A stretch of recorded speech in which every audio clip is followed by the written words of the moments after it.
Je sais que ça fait un peu tard, mais pour les retardataires, un petit rappel de très bons animes sortis en ce printemps 2023 ne fait pas de mal. Je n'ai pas pu regarder tout ce que je souhaitais, mais de peur de sans cesse repousser la vidéo, je me lance. Bonjour à tous, c'est Armo Sensei. Aujourd'hui, je vous propose 7 animes sortis ce printemps 2023 à voir absolument.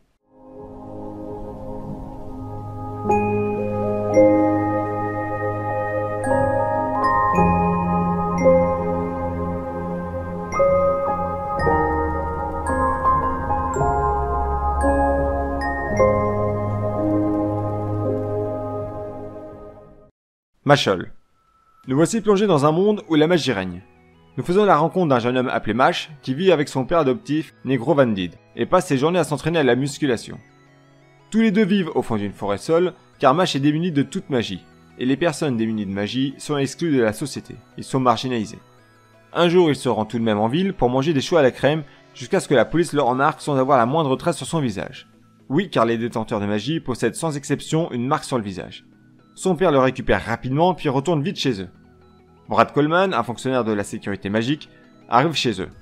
Il sait que son fils ne possède pas de marque, il vient donc l'arrêter. Toute personne sans magie doit être exclue de la société comme je l'ai dit plus tôt. Entendant son père se faire frapper, Mash débarque et fracasse l'un des policiers. Il dévie tous les projectiles qui lui sont lancés par Brad Coleman. Ce dernier lui propose alors un marché, il doit intégrer l'école de magie d'Easton et devenir un visionnaire divin, c'est-à-dire le meilleur magicien de son école. S'il y parvient, il le laissera tranquille lui et son père, donc à contraire s'occupera du cas de son pauvre paternel. Mash n'hésite pas une seconde et accepte le deal. Le voilà parti dans une école de magie ne possédant que sa seule force brute pour réussir à devenir l'élu divin. Dans mon entourage, il y a souvent deux écoles sur Mashle. Soit ils adorent, soit ils détestent. Personnellement, je kiffe Mashle, l'humour complètement décalé et abusé, ça marche tout le temps avec moi. J'ai trouvé la saison 1 bien réalisée, c'est le studio A1 qui s'en est occupé, et j'ai vraiment hâte de voir la saison 2, qui devrait être meilleure, mais pour ceux qui adorent la puissance abusée et les scènes surréalistes, Mashle va vous plaire. Dr Stone saison 3. Pour rappel, la saison 2 se termine par la cryogénisation de Tsukasa. Senku et les autres se retrouvent alors avec les hommes de Tsukasa, et ce n'est pas une mince affaire qui attend notre héros, de devoir gérer autant de monde, mais à l'inverse, ça lui offre une quantité de main d'œuvre sans précédent, les possibilités s'ouvrent à lui. Durant cette saison, Senku et nos amis vont se rendre sur l'île où a atterri la capsule Soyuz, car une fois le décryptage des 100 comptes réalisé, Senku est persuadé qu'un trésor l'attend là-bas. Ne vous inquiétez pas, dans cette saison vous verrez également beaucoup de constructions, de trouvailles, de nouvelles inventions réalisées par les soins de notre cher Senku. Ils vont fabriquer un bateau titanesque pour permettre de naviguer avec tout l'équipage. Cependant, en se rendant sur l'île de la capsule Soyuz, nos amis pourraient bien être confrontés à de futurs ennemis. Est-ce que Senku va se rapprocher du secret de la pétrification? Va-t-il trouver le trésor laissé par son père? Je vous laisse le découvrir. Le studio d'animation TMS Entertainment est toujours à la tête de Dr Stone, pas de soucis, mais elle ne comprend que 11 épisodes, tout comme la saison précédente. Pour les amoureux d'exploration, d'invention, de découverte ou encore de la saison 1 et 2, vous ne serez pas dépaysés par cette saison 3. Oshinoko. Voilà la révélation de l'année 2023 dans le genre tranche de vie. Oshinoko a beaucoup fait parler de lui, et surtout en ce qui concerne son animation, gérée par le studio Doga Kobo, à qui on doit notamment Shikimori is not just a cutie. L'histoire nous parle d'une jeune idol nommée Aya Oshino, dont le regard croisé entre le rose et le violet peut faire succomber quiconque la regarde. Une fois sur scène, elle déploie une aura qui vous oblige à l'admirer. Un jour, Aya Oshino va tomber enceinte.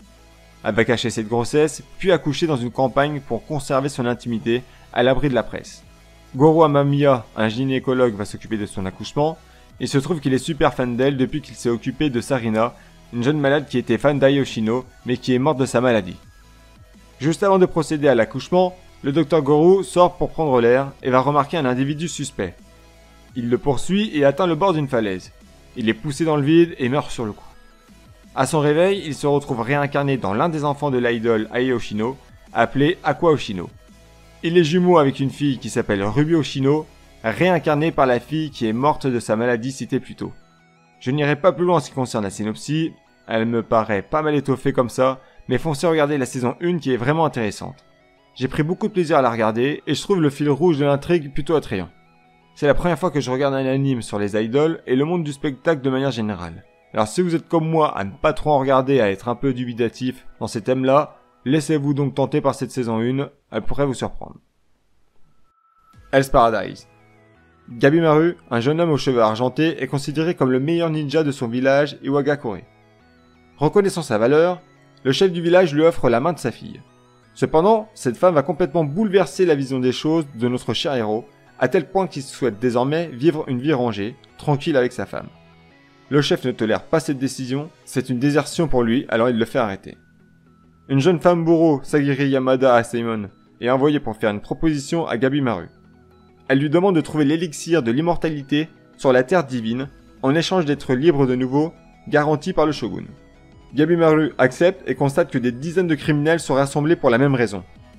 Ils doivent s'entretuer pour obtenir une place sur le bateau qui les amènera vers la terre divine. À la fin, il n'en reste plus que 10. Chacun sera accompagné d'un bourreau du clan Yamada et Simon, chargé de les surveiller. Au moindre faux pas, c'est la décapitation qui les attend. Mais une fois arrivés sur l'île, celle-ci semble peuplée de créatures très étranges qui pourraient bien réserver des surprises à notre héros. Hell's Paradise est un animé incroyable. Dès le premier épisode, j'ai complètement été transporté dans cet univers où le héros veut à tout prix retrouver sa liberté afin de rejoindre sa femme. L'animation est gérée par le studio MAPPA, dont on ne cesse de faire les éloges, et une fois de plus, c'est mérité. Les scènes de combat sont fluides et de toute beauté, pas de censure, un régal à suivre. My Love Story with Yamada-kun. Nous faisons la rencontre d'Akane, une nana qui se fait plaquer du jour au lendemain par son copain Takuma. Ce Takuma est tombé amoureux d'une autre fille sur le jeu vidéo auquel tous les deux jouent. Elle déprime, normal, et ne sachant pas trop quoi faire, elle décide de se connecter au jeu malgré tout. Elle apprend qu'un événement lié à ce jeu va avoir lieu près de chez elle, et elle décide d'y aller dans le but de rendre jaloux son ex, car elle est persuadée qu'il y sera. Elle se fait belle, histoire qu'il regrette de l'avoir quitté, et une fois sur place, effectivement elle le croise sur le lieu de l'événement. En voulant l'aborder, elle trébuche sur un homme, un certain Yamada, qui est un membre de sa guilde. Il s'avère que Yamada est un jeune homme qui ne pense qu'à être performant au jeu auquel il joue. Les états d'âme d'une jeune femme plaquée, il s'en fout royalement. Enfin je dis ça, mais il se pourrait bien que sa façon de penser change à force de côtoyer cette fameuse Akane. C'est une romance que j'ai pris plaisir à suivre, car même s'il n'y a pas de grandes nouveautés en termes de scénario original, j'ai apprécié le côté geek de Yamada enfermé sur lui-même, qui souffre peu à peu malgré tout depuis sa rencontre avec Akane. Animation de qualité sans être transcendant pour autant, mais personnellement ça me suffit amplement ce côté couleur un peu pastel, avec des traits fins, très jolis comme ça. Tengoku Daimakyo. Nous sommes dans un environnement post-apocalyptique où règnent désormais certaines créatures extrêmement puissantes. Deux adolescents, Kiruko et Maru, sont à la recherche du paradis, un endroit où doit se rendre Maru, le jeune garçon dont il ne connaît même pas la raison. Il possède une seringue et un médicament qu'il doit donner à un enfant lui ressemblant fortement au sein de ce paradis. Il ne sait malheureusement rien d'autre, ni à quoi ressemble cet endroit. Pour l'y aider, il est accompagné de Kiruko, une jeune nana qui bosse comme mercenaire. Elle possède une arme redoutable, une sorte de pistolet laser, mais il nécessite régulièrement d'être rechargé. De l'autre côté, nous découvrons le dit paradis, où se trouvent des enfants qui ont l'air de posséder des capacités hors normes. Ils ne connaissent pas l'extérieur de leur bulle. L'histoire ne s'arrête pas là, puisque Kiruko est en réalité Haruki, le cerveau de son frère qui a été transplanté dans le corps de sa sœur Kiriko. Vous arrivez à suivre? La fusion des deux noms et vous obtenez Kiruko. Donc un garçon nommé Haruki, son cerveau a été transplanté dans le corps de sa sœur Kiriko, et dorénavant cette personne s'appelle Kiruko. Ouais, je sais, c'est comme ça. Son objectif à elle, en plus d'amener Maru au paradis, est de retrouver le doc, responsable de cette transplantation, afin de découvrir le pourquoi du comment, ainsi que Robin, un homme à qui il tient énormément et qui a disparu à son réveil. De quoi donner envie à tous les amoureux de mystère d'aller regarder cet anime incroyable. Demon Slayer saison 4. Tanjiro se remet de son combat éprouvant face à la lune supérieure numéro 6, Gyutaro Edaki.